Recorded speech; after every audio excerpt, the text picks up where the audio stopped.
다들 비행기를 타보신 적이 있죠? 비행기가 이륙할 때 심장이 두근두근하곤 하는데요. 그런데 비행기의 이착륙 순간이 어느 순간보다 위험할 수 있다는 건 아시나요? 그건 사실이에요. 모든 비행기의 치명적인 사고의 49%는 이착륙 순간 중에 발생하죠. 그러니 꼭 안전벨트를 확인하시고 비행기 착륙에 대비할 준비를 하세요. 페남 6편. 비행기가 바다에 착륙하게 될 때 탑승자들은 모두 자신들의 운명을 깨닫게 될 거예요. 1956년 10월 16일 오후 8시 26분 보잉 377 스트라토 크루저 10-29호가 24명의 승객과 7명의 승무원과 함께 하와이 호놀룰루에서 이륙했어요. 6,400m 고도까지 올라가면서 1번 엔진은 과속을 시작했고 엔진의 동력을 차단하고자 시도했지만 아무런 효과가 없었죠. 페남 6편의 기장은 엔진에 대한 오일 공급을 차단하기로 결정했어요. 하지만 프로펠러는 공기의 흐름에 의해 계속 돌아갔고 과도한 항력과 연료 소비로 이어졌죠. 이 때문에 비행기는 더 느리게 비행해야 했고 페남 6편은 분당 304m의 속도를 떨어뜨려야만 했어요.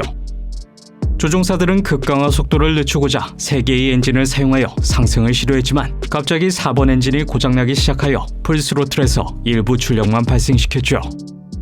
오전 2시 45분 4번 엔진이 폭발음을 내기 시작했고 꺼지고 말았어요. 비행기는 태평양에서 위급 상황을 알렸죠. 꼼짝없이 바다에 불시착할 운명이었어요.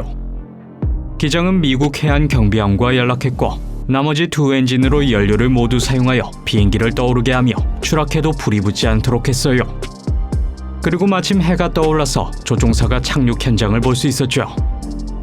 기장은 착륙을 시도할 때라고 판단했지만 비행기가 물에 부딪히자 뒤쪽 끝이 부러졌고 기수는 물속에 잠겼어요. 하지만 운 좋게도 몇 초 후에 수면으로 떠올랐죠.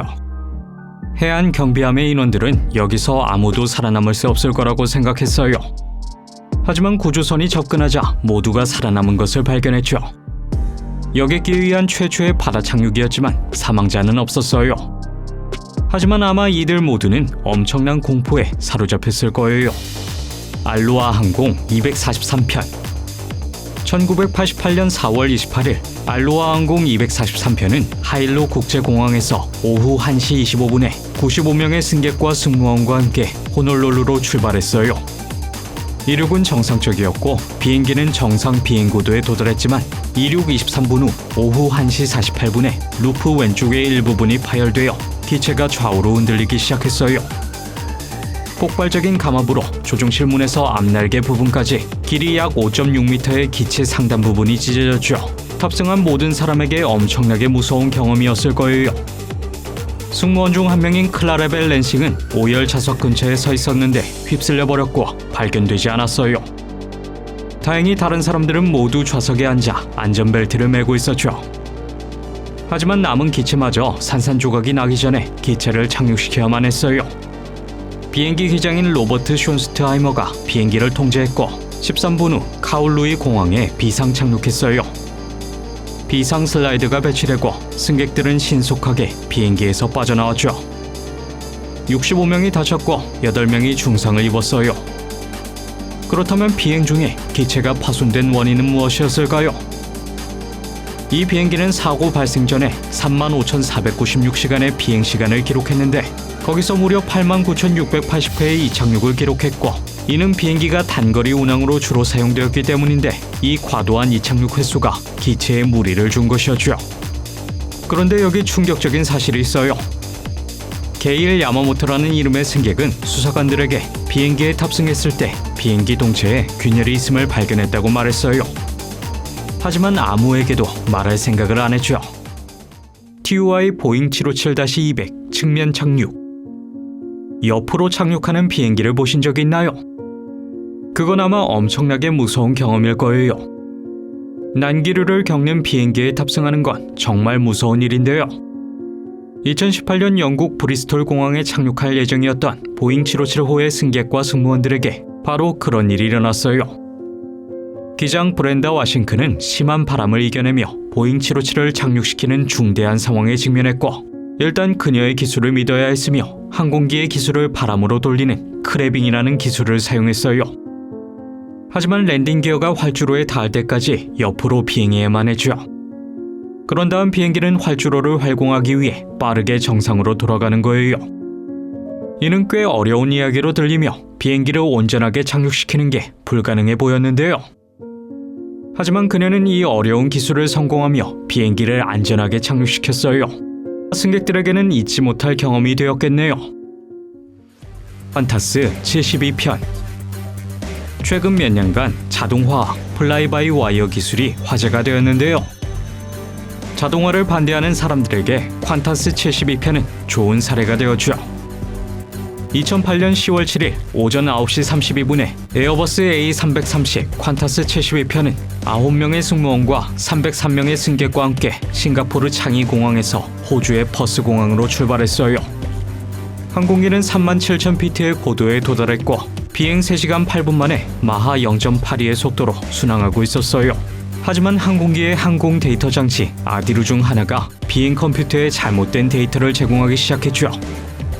이 때문에 자동 조종 시스템이 해제되었어요. 몇 초 후 조종사는 항공기 모니터에서 자동 조종 장치와 아디루에 문제가 있다는 경고를 받았으며 엔진 정지와 과속에 대한 경고를 받았어요. 기장은 항공기를 수동으로 제어해야 했죠. 모든 것이 괜찮은 것처럼 보였고 자동 조종 장치는 해제된 상태였어요. 하지만 오후 12시 42분에 보잉 A330은 갑작스럽게 명령 없이 피치다운 기동을 시작하여 분당 200m로 빠르게 하강하기 시작했어요. 조종사는 16초 후 항공기를 정상 비행으로 되돌릴 수 있었죠. 기장은 승객의 부상 정도를 승무원을 통해 듣고 나서 메이데이 비상사태를 선포했어요.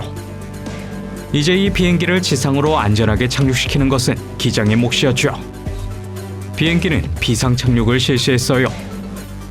승객 11명이 튕겨나가고 짐이 머리 위로 떨어지는 등 심각한 부상을 입었어요. 하지만 기장의 빠른 판단과 기술 덕분에 탑승한 모든 사람들은 생명을 구할 수 있었죠. 에어아시아 X 비행기.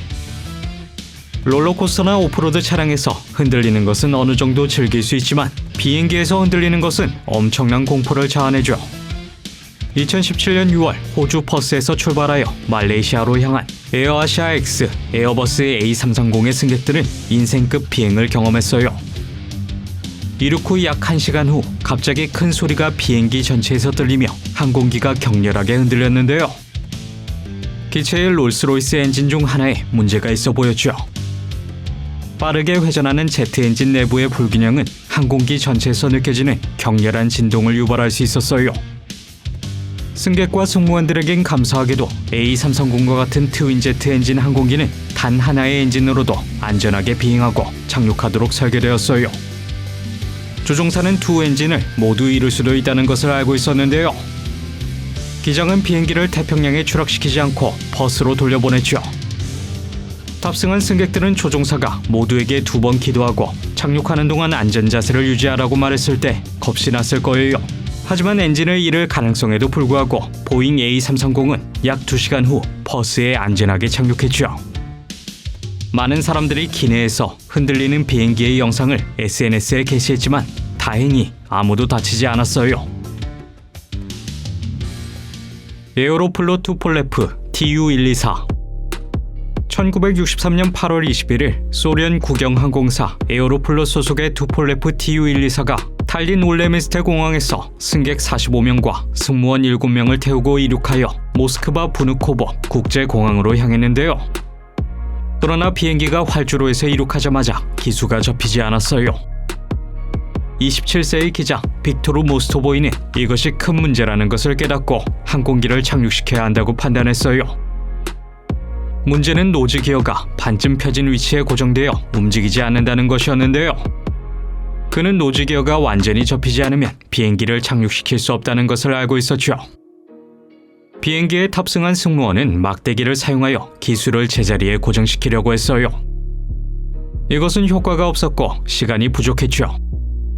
모스토보이 기장은 가능한 한 많은 연료를 소모하라는 명령을 받았으며 투폴레브 TU-124는 공항을 8번이나 돌았어요.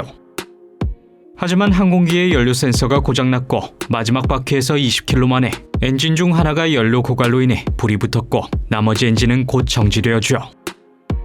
전력이 없었기에 도심을 가로질러 네바강에 항공기를 착륙시키기로 결정했어요.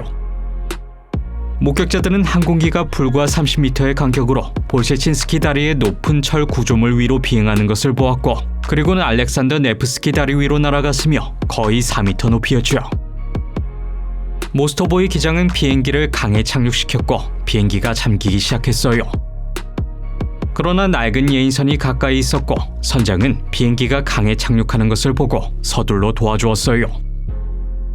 비행기의 앞 유리를 부수고 예인선이 비행기를 강둑으로 견인하는 동안 비행기의 조종휠에 케이블을 묶었어요.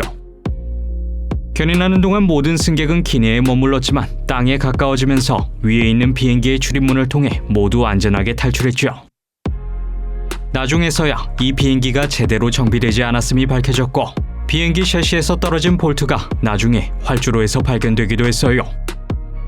착륙은 거의 기적 같은 일이었으며 모스토보이 기장은 비행기가 비행할 준비가 되지 않았다는 것을 알았음에도 불구하고 비행할 것을 명령받았죠.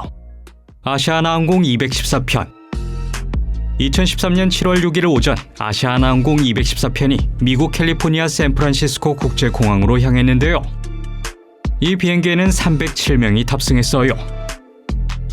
비행기가 착륙할 활주로에 대한 착륙 시스템의 안내는 예정대로 운행되지 않았으며 6월 1일 정전에 대한 공지가 이루어졌죠. 이것은 이 활주로에 대한 정밀한 접근이 불가능하다는 것을 의미했어요.